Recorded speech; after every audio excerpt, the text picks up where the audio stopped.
Good morning, Facebook. This is Lori coming to you live from Lori's Wellness Loft. And for those of you who are joining me for the first time, I am a health and life coach, and my goal is to come on daily to bring you little coaching gems to help you start living a happier, healthier life now. So happy Tuesday, everyone. Hope you're having a good start of your week. And I wanted to take this time here to address a viewer's question that came in yesterday. And I hope I'm phrasing it properly because I can't really remember how this person put it. But it was, how is it that it's easier for me to acknowledge negative thoughts than it is for me to acknowledge positive thoughts? And I was like, oh, good one. I love it.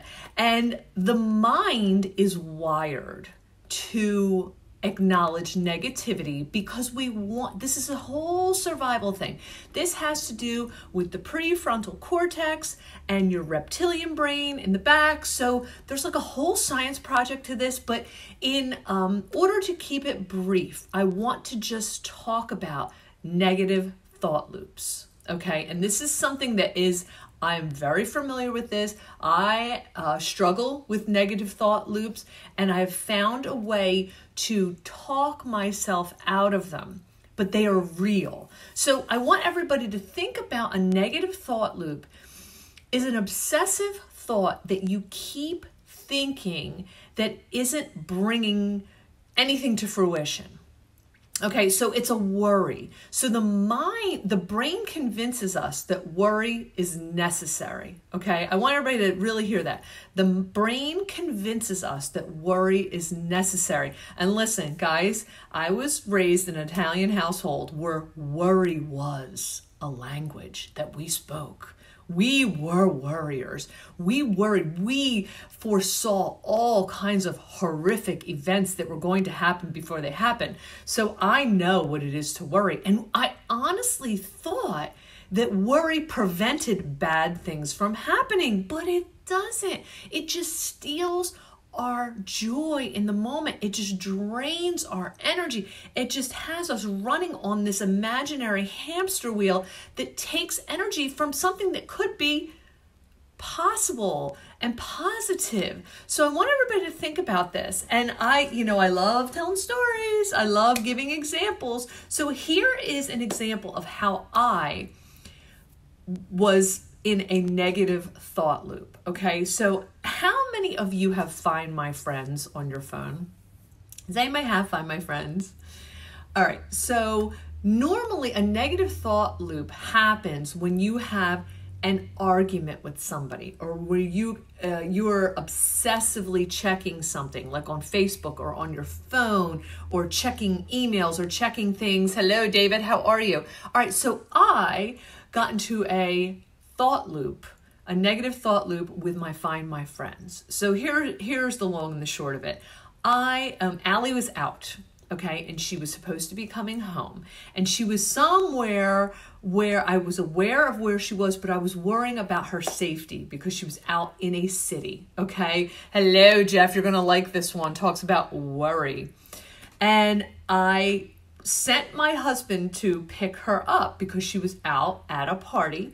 And I'm sitting there now, I'm looking at where she is on my Find My Friends. Now, Find My Friends is a tracker where you can actually look at your phone and locate all of your family members or your friends. So I saw where she was where she was supposed to be. I'm not only tracking where she is, I'm tracking my husband now going to pick her up.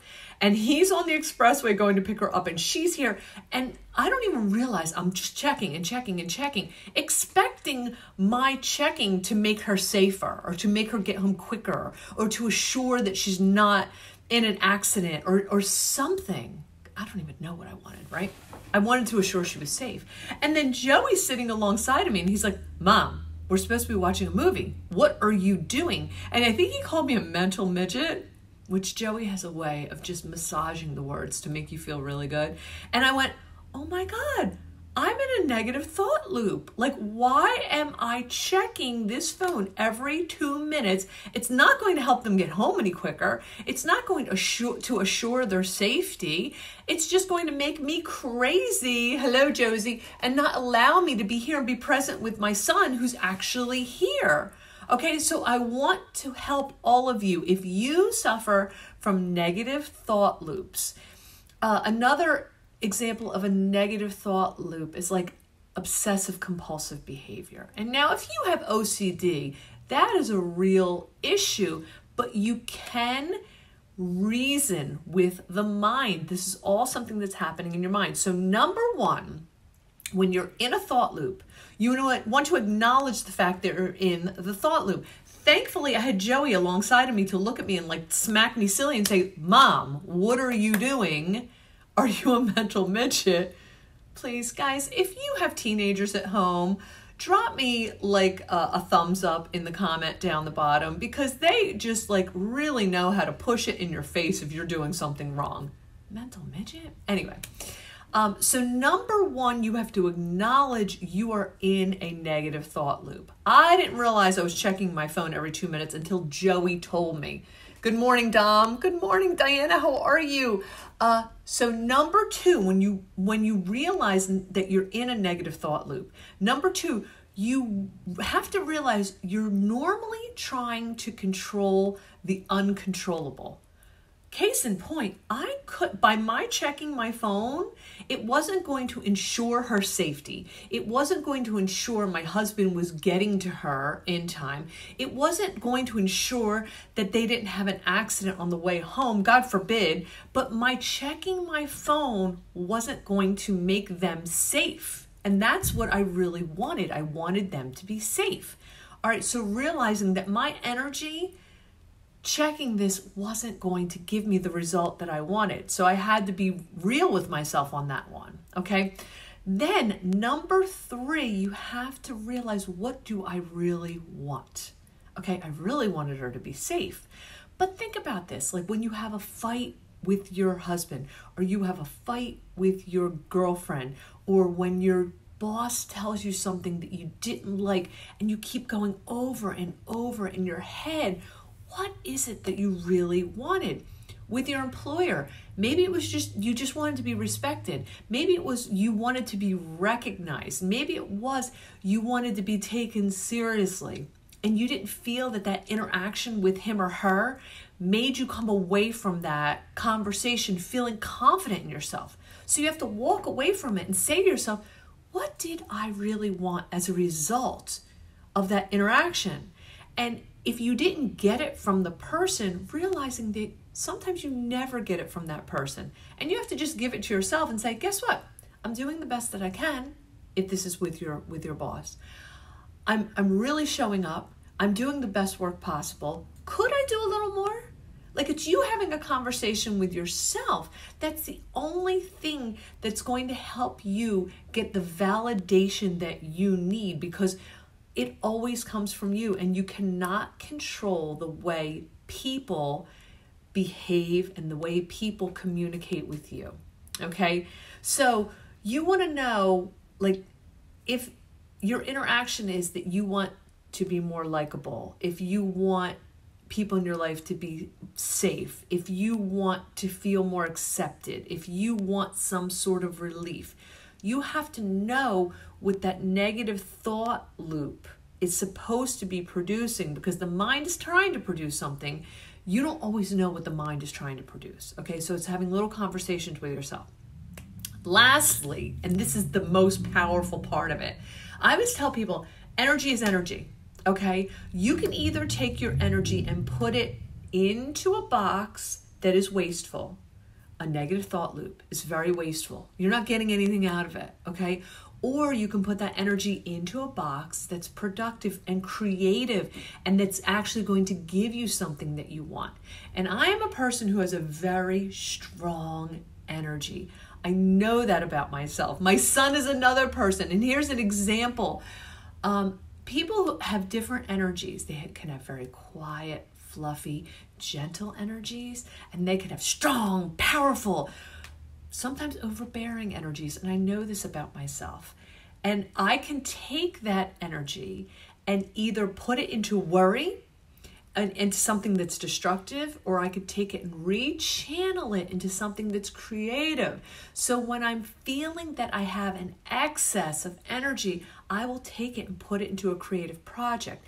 I will put it into my writing. I will put it into my coaching. I will put it into organizing something or cleaning something. So realizing that you have this powerful energy within you, redirect it into something you do have control over. And the only person you have control over is you.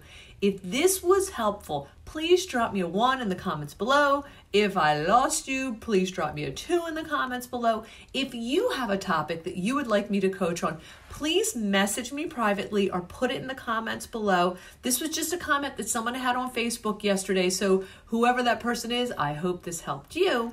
And I also wanted to take a moment to let all of you know I'm getting so much overwhelming response from these videos. Thank you for the thumbs up, whoever that was.